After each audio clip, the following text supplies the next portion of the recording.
What's up guys, I hope everyone is doing well, and I'm sure that most of you have seen the first trailer that was shown at Star Wars Celebration for The Last Jedi, and if you're like me, your head is probably spinning about the fact that we finally got to hear Luke speak. And the last thing we heard Luke say was, I only know one truth. It's time for the Jedi to end. There are people who think that it was Benicio del Toro's character who said, it's time for the Jedi to end. But if you watch Luke closely at the end of the Last Jedi trailer, you can see Luke speak the, it's time for the Jedi to end line. His mouth moves and you can see it. This is probably the biggest question that everyone has after viewing the trailer. Does this mean that there will be no more Jedi in Star Wars and that the Jedi will end? The short answer is no, and the long answer is as follows. Luke went into exile on Ahch-To after Kylo destroyed everything that Luke had been working towards with his next generation Jedi. Luke went to the Jedi Temple on Ahch-To to learn more about the Force and Force lore, which he has found. My best guess as to what Luke found at this temple is that the Jedi started out as this group of people, and over time, little changes were made here and there, and this continued, and the tweaking continued, and then we reached the prequels, where the Jedi are essentially just glorified peace mediators, and what Luke found out at the Jedi Temple on Ahch-To is that the Jedi continued to fall way off of track of what their original intent was, and as time went on, they just continued to fall deeper and fall farther apart from what they were originally intended to be. And Luke wants to change this and get back to what the original Jedi were supposed to be. This is where the introduction of Grey Jedi comes into play. The idea of Grey Jedi is where I think that Lucasfilm is taking this new trilogy. Disney and Lucasfilm would never get rid of the word Jedi in Star Wars, and that's why it makes more sense to move towards this Grey Jedi idea, which is still a Jedi but a different variation than the Jedi we saw in the prequel era Star Wars.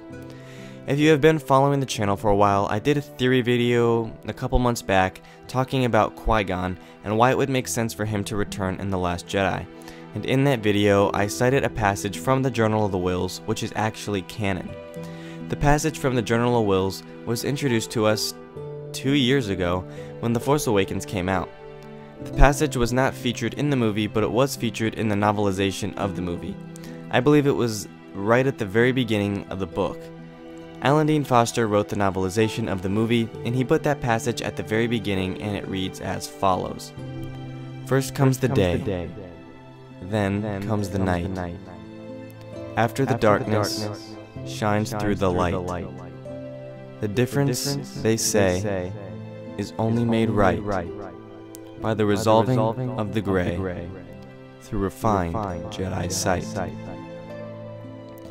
I think that this passage foreshadows where this trilogy is going in regards to Jedi and understanding the Force better.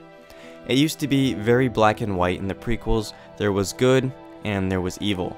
And then in the original trilogy, we saw Luke struggle with his own dark side and acknowledging that it was there and that he just couldn't let it control his actions. And now we are moving in another new direction with this Grey Jedi idea. Breaking down the passage from the Journal of the Whills actually corresponds with the saga films thus far. First comes the day, refers to the prequels where we see the Jedi Order very prominent in the galaxy. Then comes the night, refers to the original trilogy and the Empire's rule and reign. After the darkness shines through the light, refers to the Force Awakens specifically, as the Force was reawakened and there was a new story to tell after the events of Return of the Jedi. The difference, they say, is only made right by resolving of the gray through refined Jedi sight. I think refers to The Last Jedi, but not exclusively to this upcoming film, but also to Episode 9. There's no way that this passage being put in the novelization of The Force Awakens is a coincidence, especially now after viewing The Last Jedi trailer and hearing what Luke says. Now that wraps things up for me here in this video. I hope you guys enjoyed it. If you did, please give this video a thumbs up and subscribe to the channel for more videos like this one. Thank you guys for watching, and I'll catch you guys in the next one. Peace.